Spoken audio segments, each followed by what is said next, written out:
Hello friends, ಎಲ್ಲರೂ video ಸ್ವಾಗತ. ನಾನು ಮೊದಲನೇದಾಗಿ ಹೇಳ್ತಾ ಇರೋದು SSC GD ಬಗ್ಗೆ. ಆಲ್ರೆಡಿ ನಾನು ಒಂದೆರಡು ವಿಡಿಯೋಗಳನ್ನ ಮಾಡಿದ್ದೆ. ಅಲ್ಲಿ ನೀವು ಡೌಟ್ಗಳನ್ನ ಕೇಳಿದರೆ ನಾನು ಎಲ್ಲರೂ ಕ್ಲಾರಿಫೈ ಮಾಡೋಕ್ಕಾಗಲಿಲ್ಲ, ಸ್ವಲ್ಪ ಕೆಲಸ ಇರೋದ್ರಿಂದ. ಬಟ್ ಆದರೆ ನಾನು ಈಗ ಎಲ್ಲವೂ ಓಕೆ, ನಿಮ್ಮ ಡೌಟ್ಸ್ಗಳನ್ನ ಇಲ್ಲ ಡೈರೆಕ್ಟಾಗಿ ಕ್ಲಾರಿಫೈ ಮಾಡ್ತಾಯಿದ್ದೀನಿ.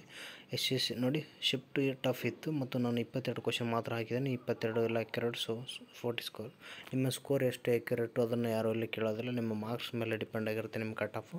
ನಿಮಗೇನಂದರೆ ಇಲ್ಲಿ 44 ಆಗಿದೆ ಮತ್ತು ನಿಮಗೆ SC ಕ್ಯಾಟಗರಿ ಅಂತ ಬೇರೆ ಹೇಳ್ತಾಯಿದ್ದೀರ. ಇನ್ನು ನಿಮಗೆ ನಾರ್ಮಲೈಜೇಷನಲ್ಲಿ ಒಂದು ಒಳ್ಳೆ ಸ್ಕೋರ್ ಬರ್ತದೆ, ಯಾಕಂದರೆ ನೀವು ಟಫ್ ಇತ್ತು ಅಂತ ಹೇಳ್ತಾಯಿದ್ರೆ. ಹಾಗಾಗಿ ಒಂದು ಫಿಸಿಕಲ್ ಚಾನ್ಸ್ ಇದೆ, ಬಟ್ ಆದರೆ ನೀವು ಕ್ಯಾಟಗರಿಯಲ್ಲಿ ಜಾಬಲ್ಲಿ ಕುಂದಿರೋದು ಲಿಸ್ಟಲ್ಲಿ ಅಂತ ಹೇಳಿದ್ರೆ, ಬಟ್ ಫಿಸಿಕಲಲ್ಲಿ ನೀವು ಟ್ರೈ ಮಾಡಿದ್ರೆ ಡೆಫಿನೆಟ್ಲಿ ಕುಂದಿರ್ಬೋದು. ನಾರ್ಮಲೈಜೇಷನ್ ಮೇಲೆ ಡಿಪೆಂಡ್ ಆಗುತ್ತೆ. ಅದಾದ ತಕ್ಷಣ ಇನ್ನು ಸ್ಕೋರ್ 58 ST ಕ್ಯಾಟಗರಿಯವರು ಫಿಸಿಕಲ್ಗೆ ಬರುತ್ತೆ ಸರ್. ಓಕೆ, ನಿಮಗೆ ಫಿಸಿಕಲ್ ಬರುತ್ತೆ, ಯಾಕಂದರೆ ST ಅವರಿಗೆ 58 ಅಂದರೆ ಒಂದು ನಾರ್ಮಲೈಜೇಷನ್ ಒಂದು 5 ರಿಂದ 6 ಮಾರ್ಕ್ಸ್ ಬಂದು 64 ಆಗುತ್ತೆ. ಅಲ್ಲಿ ಡೆಫಿನೆಟ್ಲಿ ನೀವು ಎಲಿಜಿಬಲ್ ಆಗ್ತೀರಾ. ಇನ್ನು OBC 60 ಅದು ಫಿಸಿಕಲ್ ಆಗುತ್ತೆ ಹೇಳಿ ಸರ್, ಅದರಲ್ಲಿ ಫೀಮೇಲ್ ಇದೆ. ಹಾಗಾಗಿ ನಿಮಗೆ ಪಾಸಿಬಿಲಿಟಿ 100ಕ್ಕೆ 80ರಷ್ಟು ಇದೆ. ಮತ್ತು ನಾರ್ಮಲೈಜೇಷನ್ ಮೇಲೆ ಒಂದು 10 ಮಾರ್ಕ್ಸು ನಾವು ಒಂದಿಷ್ಟು ಲಿಸ್ಟ್ನ ಬಿಟ್ಟಿದ್ದೆ ನಿಮಗೆ. ಅದು ಇಷ್ಟಿಷ್ಟು ಮಾರ್ಕ್ಸ್, ಅಷ್ಟು ಮಾರ್ಕ್ಸ್ ಬರದೇ ಇದ್ರೂ ಅಟ್ಲೀಸ್ಟ್ ನನ್ನ ಮಾರ್ಕ್ಸ್ ನನಗೆ ನಾನು ರೀಸೆಂಟಾಗಿ ಬರೆದಾಗ ಅದರಲ್ಲಿ ನನಗೆ ಎಷ್ಟು ಮಾರ್ಕ್ಸ್ ಬಂದು ಅದನ್ನು ಕೂಡ ನಾನು ಬಿಟ್ಟಿದ್ದೆ. ನಿಮಗೆ ಅಂಡರ್ಸ್ಟ್ಯಾಂಡ್ ಆಗುತ್ತೆ. ಮಿನಿಮಮ್ ಅಂದರೂ 5 ರಿಂದ 10 ಮಾರ್ಕ್ಸು, 15 ಮಾರ್ಕ್ಸ್ ತನಕನೂ ಬರುತ್ತೆ. ಆ್ಯಕ್ಚುಲಿ ಟಫ್ ಇತ್ತಂದರೆ 20, 22 ಆ ಥರನೂ ಬಂದಿದೆ, ಇಲ್ಲ ಅಂತ ಹೇಳ್ತಾಯಿಲ್ಲ. ಬಟ್ ನಾರ್ಮಲಾಗಿ ನಾವು ಕೆಲವು ವಿಷಯ ಯಾವಾಗಲೂ 20, 30 ಆ ಥರ ಯೋಚನೆ ಮಾಡ್ಬೋದು. ಮಿನಿಮಮ್ ನಾವು ಹಿಡಿಬೇಕು ಅಂದರೆ 10 ಮಾರ್ಕ್ಸ್ ಅಂದ್ರೆ 70 ಒಳ್ಳೆ ಸ್ಕೋರೇ. ಓಕೆ, ನಿಮಗೆ ಲಿಸ್ಟಲ್ಲಿ ಕುಂದಿರುತ್ತೆ. ಅದಾದ ತಕ್ಷಣ 59 ಪಾಯಿಂಟ್, ಓಕೆ, ಆಲ್ಮೋಸ್ಟ್ ಆಲ್ 60 ಅಂದ್ಕೊಳ್ಳಿ. Physical ST category. ST category ಅವ್ರು ನೋಡಿ, ನೀವು 50 ಅಬೋವ್ನೇ ಏನಾದರೂ ಇದ್ದರೆ ದಯವಿಟ್ಟು ಫಿಸಿಕಲ್ನ ಓಡೋಕ್ಕೆ ಸ್ಟಾರ್ಟ್ ಮಾಡಿ. ಇನ್ನು SC ಅವರು ಕೂಡ ಅಷ್ಟೇ, 50 ಅಬೋವ್ ಇದ್ದರೆ ನೀವು ಫಿಸಿಕಲ್ಗೆ ಜಾಸ್ತಿ ಒತ್ತು ಕೊಡಿ, ಯಾಕಂದರೆ ಫಿಸಿಕಲಲ್ಲಿ ಭಾಳ ಜನ ಫೇಲ್ ಆಗ್ತಾರೆ. ಇನ್ನು ಎಕ್ಸಾಮ್ ಕಟ್ ಮಾಡುವಾಗ ನಾರ್ಮಲೈಜೇಷನ್ ಮಾರ್ಕ್ಸ್ ಕೌಂಟ್ ಆಗುತ್ತಾ? ಓಕೆ ನೋಡಿ, ನಿಮಗೆ ಕಟ್ ಆಫ್ ಬಿಟ್ಟಿದ್ದಾರೆ ಅಂದರೆ ಇಲ್ಲಿ ನಾರ್ಮಲೈಜೇಷನ್ ಆ್ಯಡ್ ಮಾಡಿದ ತಕ್ಷಣ ನೆಕ್ಸ್ಟ್ ಪ್ರೊಸೀಜರೇ ಕಟ್ ಆಫ್ ಬಿಡ್ತಾರೆ. ನಾರ್ಮಲೈಜೇಷನ್ ಆ್ಯಡ್ ಮಾಡದೆ ಕಟ್ ಆಫ್ ಬಿಡೋದಿಲ್ಲ. ಓಕೆ, ಇನ್ನು OBC 40.25 ಇದು ನೋಡಿ ಭಾಳ ಒಂದು ರೇರ್ ಅಂತ ಹೇಳ್ತೀನಿ. ಯಾಕಂದರೆ ನಿಮಗೆ ನಾರ್ಮಲೈಜೇಷನಲ್ಲಿ ಏನಾದರೂ ಒಂದು 20 ಮೇಲೆ ಬಂದರೆ ಒಂದು ಚಾನ್ಸ್ ಇದೆ, ಅದಕ್ಕಿಂತ ಕಮ್ಮಿ ಬಂದರೆ ನಿಮಗೆ ಚಾನ್ಸ್ ಇಲ್ಲ. ಇನ್ನು 50.75 ಅಂತ ಹೇಳ್ತಾ ಇದ್ದೀರ. ನೀವೇನಾದರೂ SC ST ಕ್ಯಾಟಗರಿ ಆದರೆ ಓಕೆ. ಇನ್ನು OBC ಆದರೆ ಸ್ವಲ್ಪ ಕಷ್ಟ ಇದೆ. ನನಗೆ ಫುಲ್ ಕನ್ಫ್ಯೂಷನ್ ಇದೆ. ನಂದು 53 ಆಗಿದೆ. ಫೀಮೇಲ್ ನಾನು ಫಿಸಿಕಲ್ ಸ್ಟಾರ್ಟ್ ಮಾಡ್ಬೋದಾ? ಒಬ್ಬರು 60+ ಇದ್ದರೆ ಸ್ಟಾರ್ಟ್ ಮಾಡಿ ಅಂತಿದ್ದಾರೆ. ನೋಡಿ, ನಿಮ್ಮ ಒಂದು ಕೇಳೋ ಪ್ರಶ್ನೆ ಚೆನ್ನಾಗಿದೆ. ಬೇರೆಯವ್ರ ಬಗ್ಗೆ ಎಲ್ಲ ಯೋಚನೆ ಮಾಡೋಕ್ಕೆ ಹೋಗಬೇಡಿ. 53 ಅಂದರೆ ಫೀಮೇಲಲ್ಲಿ ಸ್ವಲ್ಪ ಕಟ್ ಆಫ್ ಕಮ್ಮಿನೇ ಇರುತ್ತೆ. ಇನ್ನು ಪೋಸ್ಟ್ಗಳು ಆಲ್ರೆಡಿ ಒಂದು 528 ಲೇಡೀಸ್ಗಿದೆ. ಹಾಗಾಗಿ ನೀವು 53.25 ಅಂದರೆ ನಿಮ್ಮ 60+ ಅಂದರೆ ನೋಡಿ, ನಿಮಗೆ ನಾರ್ಮಲೈಜೇಷನಲ್ಲಿ ಒಂದು ಮಿನಿಮಮ್ ಅಂದರೆ ಒಂದು 7 ರಿಂದ 8 ಬಂದರೂ ನಿಮಗೆ 61, 62 ಆಗುತ್ತೆ.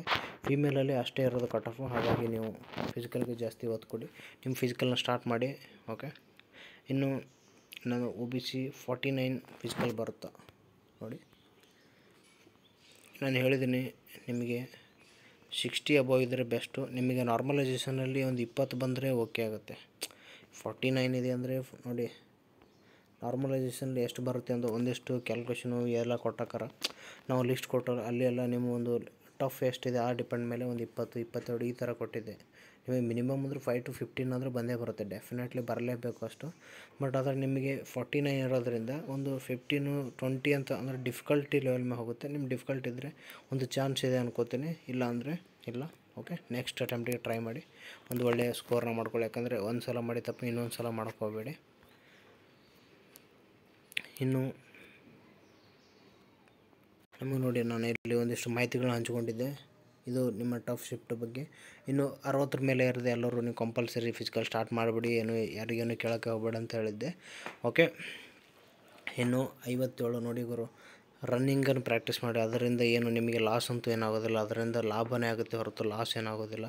ಯಾಕಂದರೆ ರನ್ನಿಂಗ್ ಮಾಡಿದ್ರೆ ನಿಮ್ಮ ದೇಹಕ್ಕೆ ಒಳ್ಳೆಯದು. ಏನೋ ಒಂದು ಒಳ್ಳೆಯ ಪ್ರಯತ್ನ ಮಾಡಿ, ಯಾಕಂದರೆ ಒಂದು ಒಳ್ಳೆಯ ಎಕ್ಸಾಮ್ನ ಬರೆದಿದ್ರೆ ಒಂದು ಒಳ್ಳೆಯ ಪ್ರಯತ್ನ ಕೂಡ ಮಾಡಿ. ಇದಕ್ಕೆ ಏನು ಭಾಳ ಡಿಫ್ರೆನ್ಸ್ ಇಲ್ಲ. ರನ್ನಿಂಗ್ ಒಂದು ಏನು ನೀವು ಮಾಡಿದ್ರೆ ಏನೋ ದೊಡ್ಡ ಲಾಸ್ ಮಾಡ್ಕೊಂಡ್ಬಿಡ್ತೀನಿ, ಏನೋ ದೊಡ್ಡ ಇದಾಗುತ್ತೆ ಹಾಗಾಗುತ್ತೆ, ಅದನ್ನೆಲ್ಲ ತಲೆ ಕೆಡಿಸ್ಕೋಬೇಡಿ. ನಿಮ್ಮ 50 ಅಬೋವ್ ಆದರೆ ಟ್ರೈ ಮಾಡಿ. ರನ್ನಿಂಗ್ ಮಾಡೋದ್ರಿಂದ ಏನೂ ಲಾಸ್ ಇಲ್ಲ ಸರ್, ಅದನ್ನು ಯಾಕೆ ನೀವು ಅಷ್ಟು ಮಾಡ್ತಾಯಿದ್ದೀರಾ. 56.5 ಆಗಿದೆ, ಫಿಸಿಕಲ್ ಬರುತ್ತಾ. ಓಕೆ, SC ಕ್ಯಾಟಗರಿ ನಾನು ಹೇಳಿದ 50 ಮೇಲೆ ಇದ್ದರೆ SC ST ಇದ್ದವರು ನೀವು ರನ್ನಿಂಗ್ ಸ್ಟಾರ್ಟ್ ಮಾಡಿಬಿಡಿ. OBC first March 23 normalisation add ಆಗ್ತಾವಣ್ಣ. ನಾರ್ಮಲೈಸೇಷನ್ ನೋಡಿ ನೀವೇನು ಹೇಳ್ತಾಯಿದ್ದೀರೋ ಫಸ್ಟ್ ಮಾರ್ಚ್ ಅಂತ ಇದ್ದೀರ. ಓಕೆ, ನಾರ್ಮಲೈಸೇಷನ್ ಕಂಪಲ್ಸರಿ ಆ್ಯಡ್ ಆಗುತ್ತೆ. ನಾರ್ಮಲೈಸೇಷನ್ ಹೆಂಗಿರುತ್ತೆ ಅಂದರೆ ನಿಮ್ಮದೇನಾದರೂ ಪೇಪರ್ ಈಸಿ ಇತ್ತಂದರೆ ಮೈನಸ್ ಕೂಡ ಆಗುತ್ತೆ, ಪ್ಲಸ್ ಕೂಡ ಆಗುತ್ತೆ. ನಾರ್ಮಲೈಸೇಷನ್ ಕೆಲವೊಂದು ಸಲ ಕೆಲವೊಬ್ರದ್ದು ಹೆಂಗೈತೆ, ಈಸಿ ಇತ್ತು ಶಿಫ್ಟ್ ಅಂದರೆ ಮೈನಸ್ ಆಗಿಬಿಡುತ್ತೆ. ಅಯ್ಯೋ ಅಂದರೆ ಮೈನಸ್ 2 ಮಾರ್ಕ್ಸ್ 3 ಮಾರ್ಕ್ಸ್ ಈ ಥರ ಆಗುತ್ತೆ. ಒಂದು ವೇಳೆ ಟಫ್ ಇತ್ತಂದರೆ ನಿಮಗೆ ಆ್ಯಡ್ ಹಾಕೋಂತ ಹೋಗುತ್ತೆ ಮಾರ್ಕ್ಸ್.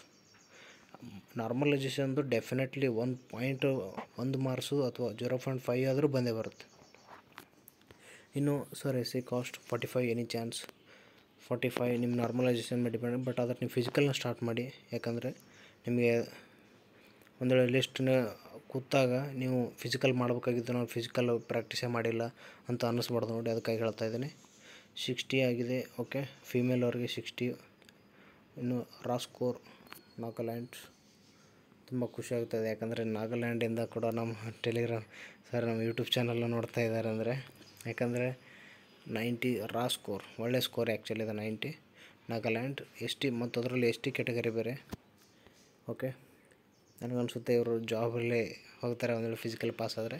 ಇನ್ನು ಜನರಲ್ ಕೇರಳ 82.75 ಡೆಫಿನೆಟ್ಲಿ ಫಿಸಿಕಲಲ್ಲಿ ಕುಂದಿರುತ್ತೆ, ಯಾಕಂದರೆ 60 50 ಪ್ಲಸ್ ಇದ್ದಾರೆ ಫಿಸಿಕಲಲ್ಲಿ ಕುಂದಿರ್ತಿರ್ಬೇಕಾದ್ರೆ 82 ಯಾಕೆ ಕುಂದ್ರಲ್ಲ ಹೇಳಿ. ಇನ್ನು SSC generally any notifications about normalisation don't trust these shut. Okay, ಅವ್ರು ಹೇಳಿದಂಥದ್ದು SSC ಅವರು ಯಾವುದೇ ರೀತಿ ಒಂದು ಇನ್ನೂ ನೋಟಿಫಿಕೇಷನ್ ಬಿಟ್ಟಿಲ್ಲ ನಾರ್ಮಲೈಸೇಷನ್ ಬಗ್ಗೆ ಅಂತ. ನಾರ್ಮಲೈಸೇಷನ್ ನಾವು ಪ್ರೀವಿಯಸ್ ಇಯರ್ ಡೇಟಾ ಮೇಲೆ ಬಿಟ್ಟಿರೋವಂಥದ್ದು, ಹಾಗಾಗಿ ಇದನ್ನು ನೀವು SSC ಅವ್ರು ಬಿಟ್ಟಿದ್ದು ನಾವೇನು ಸ್ವಂತ ರೆಡಿ ಮಾಡಿಬಿಟ್ಟಿಲ್ಲ. ಅಂದರೆ ಅದಕ್ಕೆ ಒಂದಿಷ್ಟು ಫಾರ್ಮುಲಾಗಳಿರುತ್ತೆ, ಆ ಫಾರ್ಮುಲಾ ಮೇಲೆ ಬಿಟ್ಟಿರೋದು.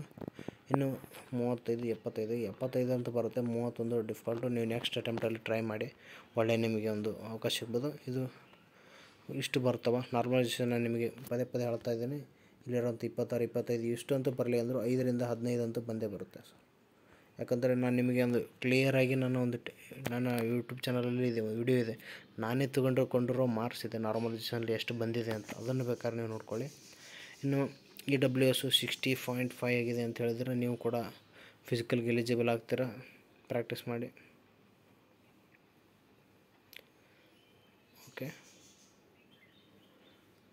ಇಲ್ಲಿ ಒಬ್ಬರು ಏನು ಹೇಳಿದ್ದಾರೆ, the weight until normal score because it's the deciding factor, get more than 20 you have a chance. Okay, ನೀವು 60 ಪ್ಲಸ್ EWS ಇದೆ ಅಂದರೆ ಆಲ್ಮೋಸ್ಟ್ ಅಲ್ಲಿ ನಿಮಗೆ ಒಂದು 10 ಮಾರ್ಕ್ಸ್ ಆದರೂ ಬಂದೇ ಬರುತ್ತೆ. ಫಿಸಿಕಲಲ್ಲಿ ನೋಡಿ, ಫಿಸಿಕಲ್ ಬಗ್ಗೆ ಜಾಸ್ತಿ ತಲೆ ಕೆಡಿಸ್ಕೊಂಡು ನೀವು ಪ್ರಾಕ್ಟೀಸ್ ಮಾಡ್ತಾಯಿರಿ.